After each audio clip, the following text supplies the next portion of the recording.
Om Namo Bhagavate Vasudevaya. Om Namo Bhagavate Vasudevaya. Hare Krishna. We're reading from Srimad Bhagavatam, first canto, 9th chapter, The Passing Away of Bhishmadev, text number 9. Tan sametan mahabhagan upalabhya vasuttamaham pujayam asadharmagyo deshakala vibhagavit. Tan sametan mahabhagan upalabhya vasutamaha pujayam asa dharmagyo deshakala vibhagavit.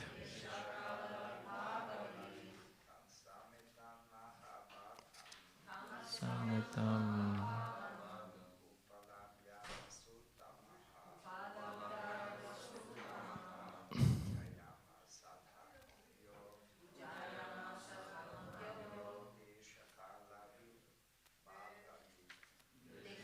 Kala Vibhagavit. Sametam Mahabhagan.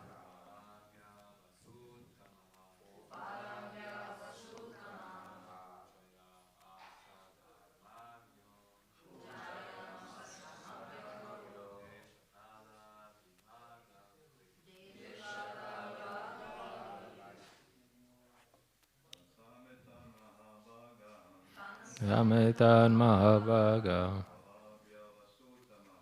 upalabhya vasutamaha pujayamasa dharmagyo deshakala vibhagavit. Matajis. Tan sametan mahabhagavan upalabhya vasutamaha pujayamasa dharmagyo deshakala vibhagavit. Tan, all of them, sametan, assembled together, mahabhagan, all greatly powerful, upalabhya, having received, vasu uttamaha, the best among the vasus, Bhishmadev. Pujayam asa, welcomed. Dharmagya, one who knows religious principles. Desha, place. Kala, time. Vibhagavit, one who knows the adjustments of place and time. Translation and purport by His Divine Grace A.C. Bhaktivedanta Swami Srila Prabhupada Ki. Bhishmadev, who was the best among the 8 Vasus, received and welcomed all the great and powerful rishis who were assembled there, for he knew perfectly all the religious principles according to time and place. Purport. Expert religionists know perfectly well how to adjust religious principles in terms of time and place. All the great acharyas or religious preachers or reformers of the world executed their mission by adjustment of religious principles in terms of time and place. There are different climates and situations in different parts of the world, and if one has to discharge his duties to preach the message of the Lord, he must be expert in adjusting things in terms of the time and place. Bhishmadeva was one of the 12 great authorities in preaching this cult of devotional service, and therefore he could receive and welcome all the powerful sages, assembled there at his deathbed from all parts of the universe. He was certainly unable at that time to welcome and receive them physically, because he was neither at his home nor in a normal healthy condition, but he was quite fit by the activities of his sound mind, and therefore he could utter sweet words with hearty expressions, and all of them were well received. One can perform one's duty by physical work, by mind, and by words, and he knew well how to utilize them in the proper place, and therefore there was no difficulty for him to receive them, although physically unfit. Namo Vishnupadaya Krishna Preshtaya Bhutale Shimate Praladananda Swamiti Namine. Namo Vishnupadaya Krishna Preshtaya Bhutale Shimate Bhakti Vedanta Swamiti Namine. Namaste Sarasvate Deve Gauravani Pracharine Nirvishesha Shunyavadi Pashtyade Shatarine. Jai Shri Krishna Chaitanya Prabhu Nityananda Shri Advaita Gadadara Shivasadi Gaura Bhakta Vrinda. Hare Krishna Krishna Krishna Hare Hare Rama Hare Rama Rama Rama Hare Hare. So we have the example of Bhishmadev here. Usually people who are about to leave their body are completely unconscious. They are just, they have no idea what's going on. But Bhishma is not unconscious. He's just as aware as ever about what should be done, and maybe you could say maybe even more aware than ever. And he's very enthusiastic to preach. Like, okay, bring it on. Because when you leave the body, I guess it's clear. There's nothing really important. What do you have to do? There's nothing else, you know. How important is that you build a house or you get your degree, you, I don't know, whatever you think of achieving? Zero. Completely zero. The only thing is which is important is if you become Krishna conscious or not, and how much you become Krishna conscious. And that's the only thing you take with you in the next life. And also, of course, you also have to become Krishna conscious means that you become Krishna conscious and that you help others become Krishna conscious. And that's everything that matters. And Bhishmadev is, actually there's this verse from Bhagavatam, Dharma svanushtita pumsam vivakshena katasuya notpadaya dyatiratim shama eva hikyevalam. The occupational activities a man performs according to his own position are only so much useless labor, that's Bhagavatam says, if they don't provoke attraction for the message of the personality of Godhead. So all the duties we might have, or we might think we have, they're useless if they don't help us become Krishna conscious. And when you leave the body, it's becoming quite obvious, or at least should be. And of course we think, oh yeah, I will not leave the body. Well, we all will leave the body very soon. But probably we might have 5 years, 10 years, 20 years, 50 years. 50 years is nothing. It just passes, you know. So it's very short time. So we might leave the body very soon. So the only thing that's really important is how much we become Krishna consciousness. Krishna conscious. And we have the example of Srila Prabhupada. Same example. I was just rereading Prabhupada Lilamrita, and there Satsvarupa Maharaj compares Srila Prabhupada with Bhishmadev. Because in his final months, Srila Prabhupada was just a bunch of bones, as he says. And he was very, very weak physically, and nobody could really understand how he is still functioning. Some doctors saw him, and they said that someone in that condition would have to scream in pain constantly, because the bones were out of place and just bones scratching on some things, And Srila Prabhupada, so that was their conclusion. Someone in that conclusion, that state should just scream the whole day. There's nothing else to do. And what did Srila Prabhupada do in that condition? Same as always. He would chant Hare Krishna, he would take prasadam, he would translate. You see this.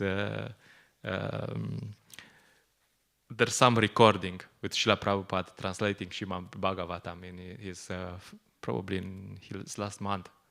He's on the bed. He can't really speak. He's very weak voice, but he's completely conscious. And what he's quoting Shastra is not a senile old man who, I forgot, what's this? No, he's quoting Shastra, and he gives exactly the same purpose as ever, Wow, amazing. And he was still very enthusiastic to preach. Three months before his departure, he went to London. And the devotees who were in London, they were shocked to see Prabhupada, like, wow, how can you travel like that, Because he was actually, they had to move him, like he couldn't really move. But he went there because he was as enthusiastic as ever to go and preach, So he wanted to preach. Okay, if I go there and meet the devotees, then I will enthuse them, and they will become more Krishna conscious. So it's my duty to do this. Yeah, and how about the body? Yeah, body. Who cares about the body? Of course, we'll come back to that. And even before his departure, there's this conversation. One devotee is coming to invite him to come. Srila Prabhupada says, I'm ready to go immediately. But now you'll have to take this bunch of bones if you want to go. Of course, he didn't go anymore. But the point is that Srila Prabhupada was ready to do whatever austerity was needed. Okay, this is the purpose of my life. I want to preach. And if I cannot preach, once devotees, a bit before that, they told him, Srila Prabhupada also had some health problems, and they were trying to restrict him. You cannot travel, you cannot do. And Srila Prabhupada says, no, you cannot restrict me. I want the benediction to die on the battlefield like Arjuna. So that was Srila Prabhupada's mood. Not fooling around. Okay, I want to preach and then go from this world preaching. Very, very interesting. So he was willing to take whatever austerity is needed to preach Krishna consciousness. And that's, I was searching for this verse, but I didn't find it. That's the duty of an advanced devotee. That he will take whatever austerity is needed to go out and preach Krishna consciousness. Whatever is needed. That's the mood of Vasudeva Datta. He says, I'm willing to take the karma of all these people.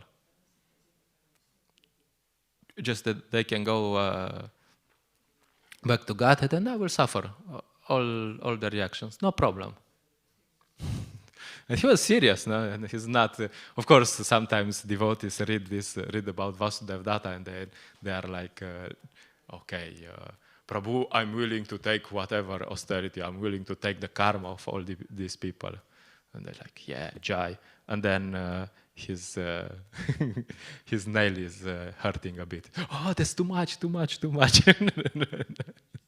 So sometimes we're also in the mood of Vasudeva Datta, but not really. But Vasudeva Datta was no. Okay, I know exactly what I'm gonna have to suffer, and okay, I'll sign. no problem. So we have so many examples. We have the whole life of Srila Prabhupada. He was fine. He was doing good before he went to the West. He was living in Vrindavan. He was well respected in Vrindavan. He could go to any high personality in India, the prime minister. They all knew him. So he could go. He could stay there and live peacefully. Life is good. And everyone told him, hey, what are you going to do in the West? You know, these people are crazy. They even have this idea that before you cross the ocean, then you're automatically fallen, you know. And there was some truth in that, of course, you know. A sannyasi cannot cross the ocean, but he said, no, I have to go to the West. So he's 69. He's an old man by our standard. She's just beginning. She's just getting started. Yeah, let's go. Do we know someone there? Yeah, there's some Indian who said that he will host me for 1 month or 2, something. We don't know who he is. So he goes. And everyone is like, hey, don't go. No, I have to go. Is that a good idea? No, from any material perspective, it's not really a good idea. You know, it's like you have a car, you know, and you drive it 30,000 kilometers per year, maybe more. You know, I did 30,000 with this caddy in last year, and good, huh? And it's still working amazingly, you know. But I'm thinking, you know, you do this with the car for 5 years, 10 years. You don't expect that the car will work very well after 10 years. So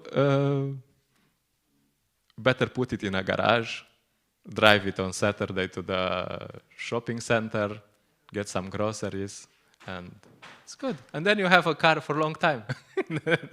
Why not, no? It's from material perspective, you'd say that's a good idea, you know? Just don't wear down the car, you know, probably. It's just use it a little and not too much. So it's the same for a preacher. You have to travel everywhere, especially if you're a spiritual master. You have to get the karma of all your disciples, who some follow and some don't follow so much. So you get some karma. It's so better stay in the temple and chant Hare Krishna, do a little bhajan, take some prasadam. Life is good, no? But that's not the mood, you know. We can see also in this Padayatra, you know, some devotees were thinking, hey, isn't this austere? Of course it is. I'm sorry. Like, you want to go in summer, it's hot outside. And you go every day for 3 weeks, and 3 hours Harinam,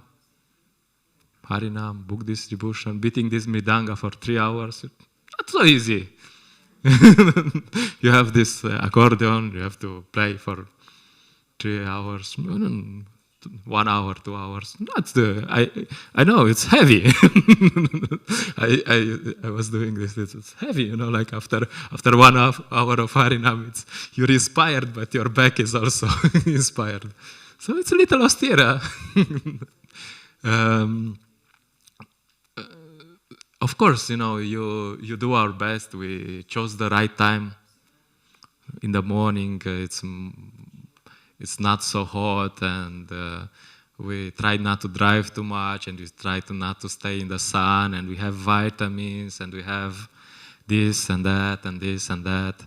We try, you know, but austerity is unavoidable.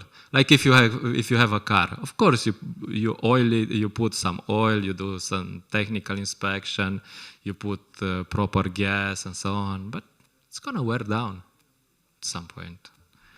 So it's an austerity. But that's the actual example. That's what Srila Prabhupada did. Actually, before coming to the West, Srila Prabhupada was printing this Back to Godhead magazine, and then after Srimad Bhagavatam first canto. And he used to go and distribute them personally. And he would do this in Delhi, usually. And in Delhi, it's hot. You know, if you think 35 degrees in Slovenia is hot, 35 degrees sometimes, maximum, then you should go to Delhi and stay in the sun for some time. It's hot. It's really hot. And Srila Prabhupada was an old man. And it's described that sometimes he would even stay in front of the house of someone who promised, "Hey, I will get back to Godhead." He would stay for hours there. Wait, okay, he will come back and, for one back to Godhead, he would stay there 3 hours. Okay, he's come. And Prabhupada, he didn't have proper food. He didn't have proper clothing. He didn't, but he did it. Because that was the austerity. And then, of course, then he came to the West. he came to the first place. Srila Prabhupada was staying in the West. Was this Indian and his wife, and they were eating meat, of course. And then they had these friends coming over. And they were smoking, and of course this Indian knew that he shouldn't smoke in front of Prabhupada. But the others were smoking, so Srila Prabhupada, he tolerated. What can you do? And then in the fridge, he would put his food next to the meat, and Hare Krishna. It's like what? For someone who was so pure as Srila Prabhupada, this is like, what? But Prabhupada said, okay, no problem. And then he moved from there, he moved to New York, and he was staying with this Mayavadi. And Srila Prabhupada, who came to preach Krishna consciousness, personal, he had to hear this crazy Mayavadi. Not crazy. He had to hear this Mayavada philosophy, or strange.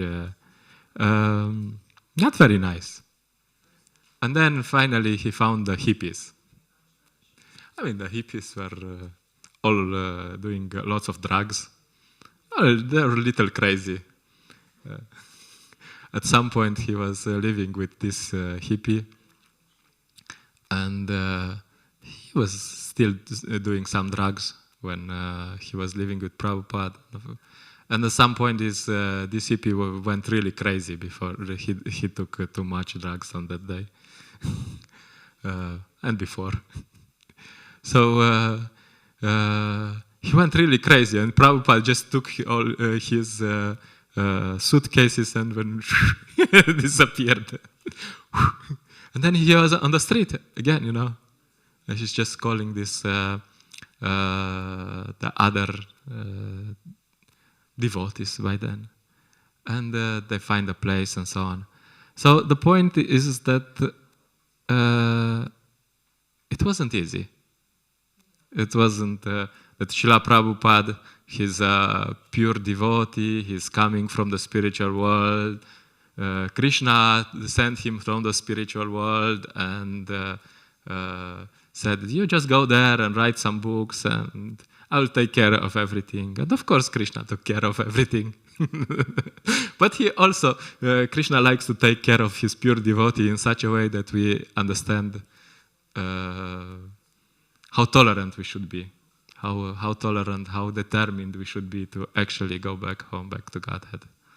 So he was always taken care of course, but from our perspective, we can see that quite an austerity he did.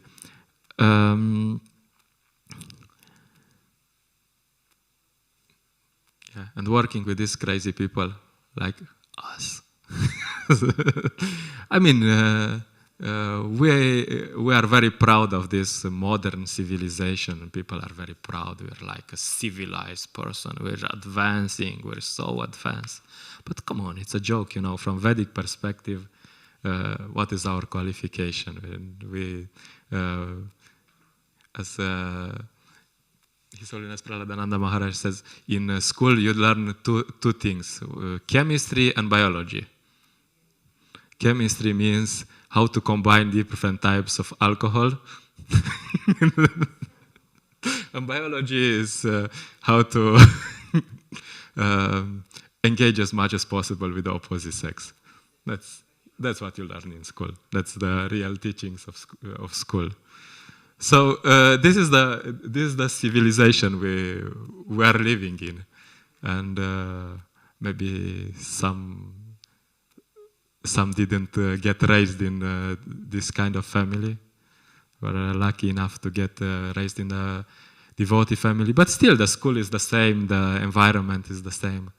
So from this perspective, our qualification is zero. You know, like, oh, I have a PhD, really. What? Okay, it's nice. You can use it for preaching. You know, you put your PhD. You know, it's good. You know, for preaching, you show a PhD. Hey, you see PhD. Okay, this is actually my PhD. I have a PhD in Bhagavad Gita. But anyway, we have exactly no qualification, and Srila Prabhupada made pure devotees out of these people. You know. People like us, you know? It's like, wow, you know. Srila Prabhupada, as I was reading the purport, it's interesting that Prabhupada writes this purport in India, you know. He didn't go to the West yet. And he talks about what an acharya should do and how he's very expert to present Krishna consciousness in times of place, time, place, circumstances. And then I'm reading, oh, this Prabhupada. This purport is about him. Because we were talking yesterday with the devotees, nobody thought it's possible. You know, Srila Prabhupada, Bhaktisiddhanta Maharaj sent his two sannyasi disciples, his best disciples, he sent them to the West. Said, okay, we have to preach Krishna consciousness in the West. And they went to London. They didn't go to New York. They went to London and they met with people, and after some time they went back and said, it's not possible. It cannot be done. It's impossible. These people are too crazy. And Srila Prabhupada, after some time, Srila Prabhupada goes to the same place. He actually goes to New York, where, you know, like in London, probably it's lots of Indians. At least now it's lots of Indians. Probably then also. So Srila Prabhupada goes to New York, and he does it, you know. That's amazing, you know. And the Acharya is very expert in how to present the formula without same formula, just put a little different bottle. Like as he used to say, of course we don't drink wine. He said, old wine in new bottles. The inside is the same, you know, but outside is like, you know, little flowers, but inside is the same, you know. And it's very, very difficult to be flexible and strict at the same time. And only the Acharya knows how to do this, you know. That's why sometimes devotees after Prabhupada, they make a job. It's just a mess. Prabhupada, it's not the best. So Srila Prabhupada gave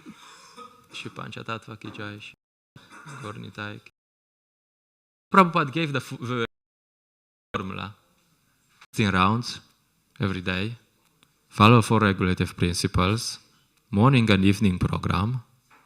Too much already, huh? And No, that's not it. And then preach.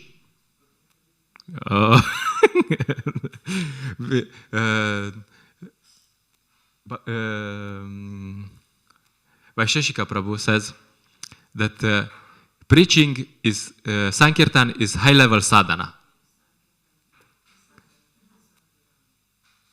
Sankirtan, high-level sadhana. It's part of sadhana. And in his book, His Holiness Shivara Maharaj says, preaching is part of sadhana. Because if you want to be strong in Krishna consciousness, then you have to preach also.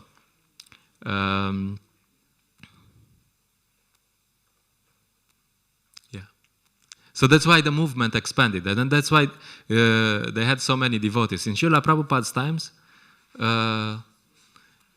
everyone would go for Sankirtan. You know, they will leave. Srila Prabhupada gives instruction, one devotee will stay in the temple. I have no idea how they did it. Probably they had simple standards or so. One devotee will stay here, and everyone else goes for Sankirtan. If you say these kind of things now, they will they'll say, "Hey, what's wrong with you?" No, that was the formula, and that's why the movement expanding is, it grew like anything, and now it's like slowly, maybe growing. Maybe in India it's growing, but in the West maybe not so much. So Srila Prabhupada gave for preaching 3 main ingredients. Only 3, Of course, there's holy name. You go out for Harinam. You distribute books, and you give people prasadam, and that's it. Nowadays we have so many programs, which is good if it actually achieves the purpose. But we should not ignore this. This is Prabhupada's formula: Harinam, Sankirtan, and prasadam. And by doing this, so many people get in contact with the holy name. So many people get in contact with the books. And they build this Agyata Sukriti first. They hear the holy name, and they have no idea this is the holy name. There is some happy people. Like you go in Padayatra, they just look at, there's some happy people. Good music. They have no idea what's going on. But they get, this is Agyata Sukriti already. They have no idea what they are doing, but this is nice. They appreciate the devotees. And with time, this builds up, and they can become, they become able to hear something about Krishna.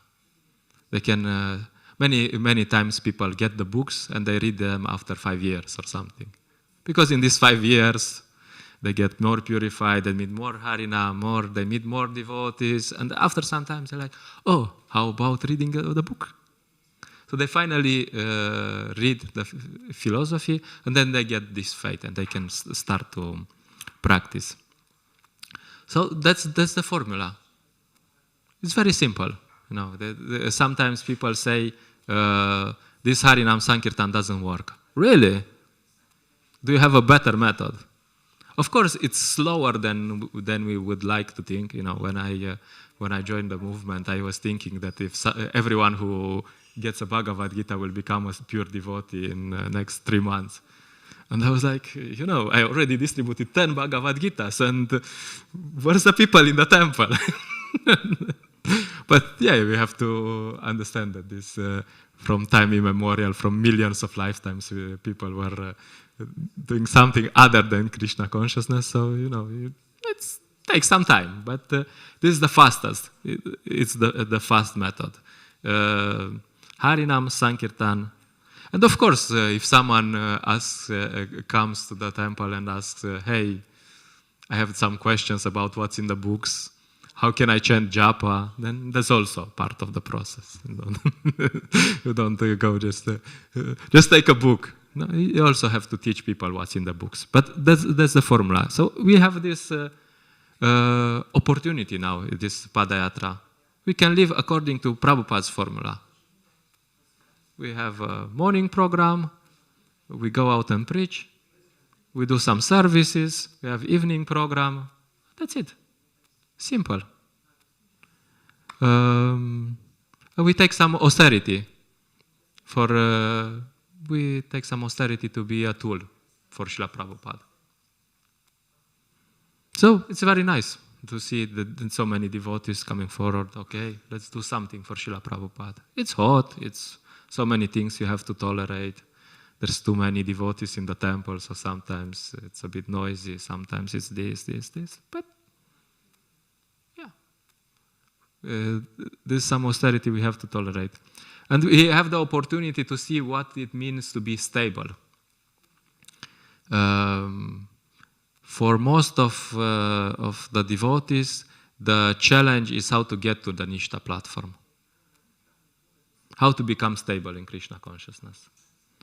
And we have the opportunity for 3 weeks to become stable in Krishna consciousness, to become really stable. And of course, Nishta is not the Croatian Nishta. It means being stable. And it comes after anartha nivriti. That's the problem. So to be stable, you need to get rid of some anarthas, some impurities. So we're just talking with devotees. Many impurities come up. You know, if you go out for Harinam Sankirtan every day, many things come up. When Srila Prabhu was telling me yesterday, he found new reasons why he doesn't want to be Krishna conscious. He didn't know he has these reasons there. You know? They just come up and, hey, this is too much. I hate this. You know? So all these are coming up. So that's amazing. That's really amazing. That's real anartha nivriti. So these things are coming up, and because why we're not stable? Because we want so many other things. We have so many other desires. So they will come up. You just you wait until the last week of Padayatra, and you'll see. It will be fun. Many things will come up. So the secret is just stick around. Don't go. Don't leave. It's normal. This is the process. Just continue. And in some way, being stable seems difficult. But in some other ways, Somadatra Mataji was saying that whenever she does service, she's more enthusiastic, you know. If you don't do service, then you're like, And then the more you do service, the more you engage in service, the more you're enthusiastic. Okay, let's do something more. Let's have some fun. Oh, where's tomorrow? Okay, nice, amazing. So it's an opportunity to see this real happiness in Krishna consciousness. Because first we're stable and then we're happy. You know, sometimes people come to Krishna consciousness and they have this idea that when I'm happy, when I feel like I will do something for Krishna. And that's not how it works. Because first is Nishta and then there's Ruchi. There's real taste. So first you do and then you feel. You know, it's not that you feel and then you do. No, first you do, and then you feel.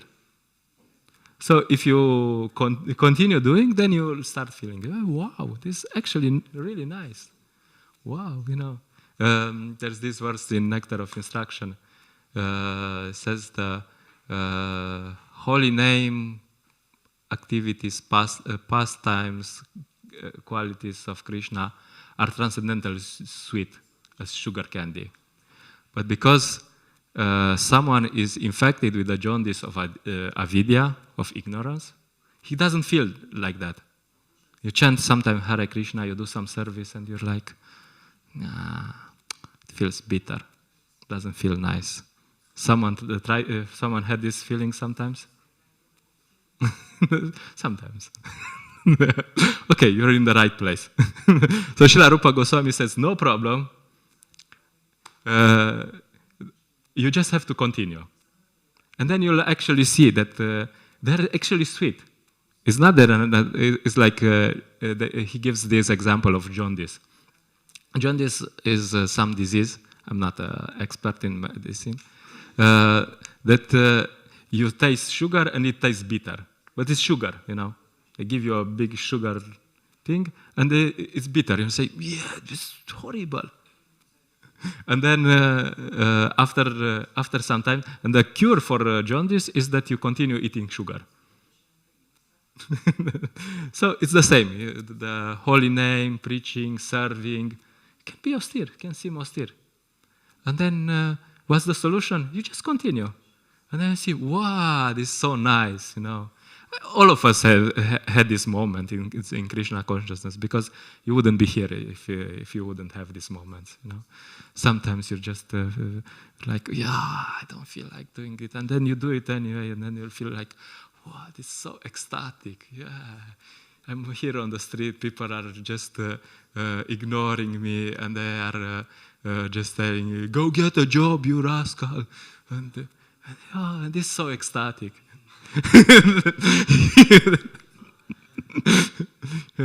If you did Sankirtan in your life, you understand what I'm talking about.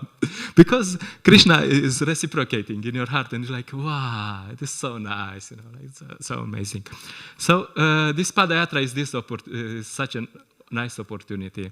We have this opportunity to serve, to put ourselves in as much as possible in Krishna's service. And then we follow in the footsteps of Bhishmadev, Srila Prabhupada.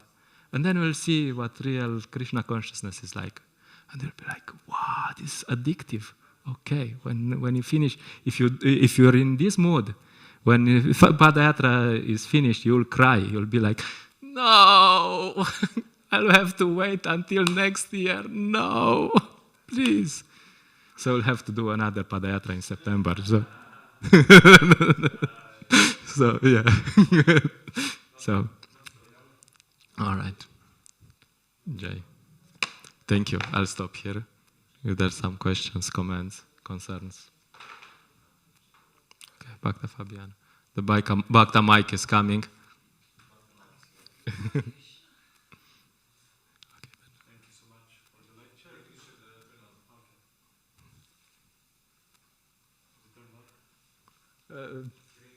Just. Thank you so much for the lecture. I have a question regarding karma and akarma. So gurus are poor devotees, and my understanding is that they are on a karmic level. And how is it they can take the karma of other people? And similar, in some kirtan, are we on a karmic level, or is there a possibility in some kirtan and Harinam, or is there a possibility that we get some karma if we maybe preach something out of Prabhupada's books or similar? Yeah, the main difference between so karma means that we get some reactions. Karma means that we act for ourselves. That's more or less. You act according to your own ideas. And akarma means that you act according to Krishna's ideas. And which means Srila Prabhupada's ideas, which means Guru's ideas, which are all in the same line. So the difference between karma and akarma, from external point of view, it might be no difference. So if you want to be on this level where you don't get any reaction, then you have to follow Krishna's instructions. So it can be you can go for Harinam, and the authorities will tell you that to do something, and you'll do something else. I mean, you're on your own. Good luck. So it happens all the time, like it's not that because you're a devotee, and so if you follow the instruction, then you're protected, and then you get no reaction. But if you don't follow, then so it can happen. You can preach, and you can do some preaching, and you're not in line with the authorities, and you can make a big mess. So it's always very important to follow Guru Sadhu Shastra. So and also it's not that you're all the time in doing activities without reaction. And no, you go for Sankirtan under the guidance of the devotees, you get no reaction. After you go to do some things on your own, then you get your reactions. So it's not all the time, it's not whenever, every moment you have to think, am I actually doing what I should be doing? And as soon as you do something else, then you get a reaction. It's not that because, okay, I have a dhoti or a sari and I'm a devotee that I don't get reaction. Of course you get. I mean, sometimes Krishna will sweeten the reactions, but yeah, you do something on your own. Yeah. And about how gurus take reactions, first thing is that they are willing to take the reactions. And sometimes Krishna gives some reactions. Srila Prabhupada used to say that when he was sick, he said that it's because of the sins of his disciples. And that was also some disciples saw this as Krishna's way to induce the disciples to be more serious, that you understand that hey, I shouldn't mess up, because if I do some sinful reaction, my spiritual master will suffer. And of course, there's this example with Vasudev Datta, when Vasudev Datta goes to Lord Chaitanya, and Lord Chaitanya, he says, I'm willing to take all the karmic reactions of everyone. And Lord Chaitanya says, why would Krishna give you this? You're a devotee. If you want to save them, we can save them, no problem. There's no need. So that's the other part, that Krishna will protect his devotees, his surrendered devotees. So, but they are actually willing to take all the reactions. So yeah, I don't know. Okay, Mataji, you had a question? Please. Yeah, please.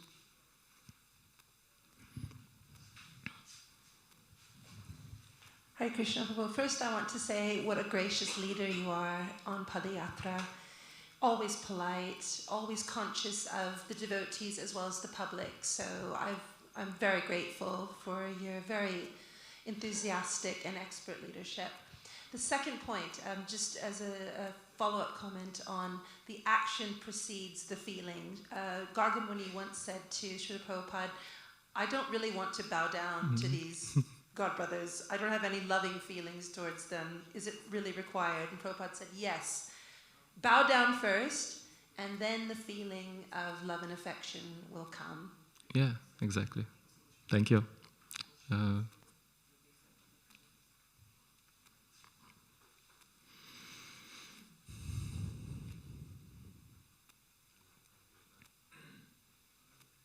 would like to give an example on the case when it's also there was a point in ISKCON movement when they were not distributing books anymore.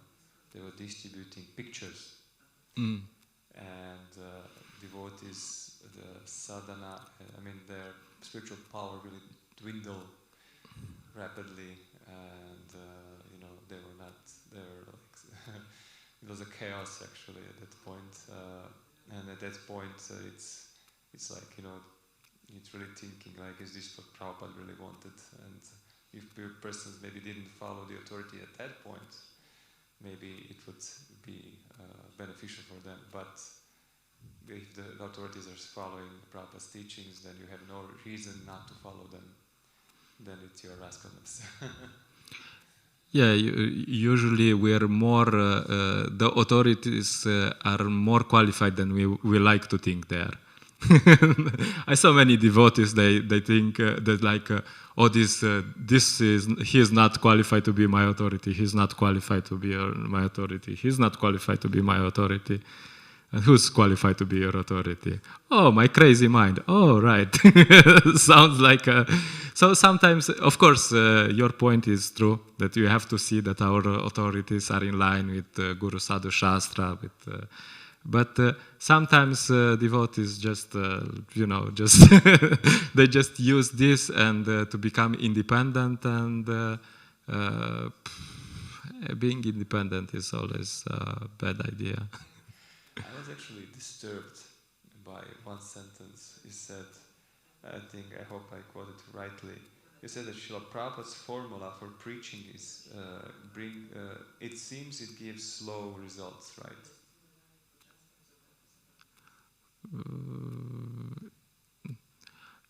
Yeah, I mean, it's Krishna consciousness is a slow process. It's a slow process. It's slower than what we would expect, But what do you think? I also, came to the movement, and I was thinking that in 1 year I will become a pure devotee. It didn't happen yet. So. No, because I was kind of challenging myself, because Prabhupada's formula, is it because actually we are not preaching enough that this is so slow? That we should be everywhere, we should really be, preaching like anything, like Padayatra every day actually. That yeah, of course. This slow process of Prabhupada formula speeds up. Yeah, there's this story with King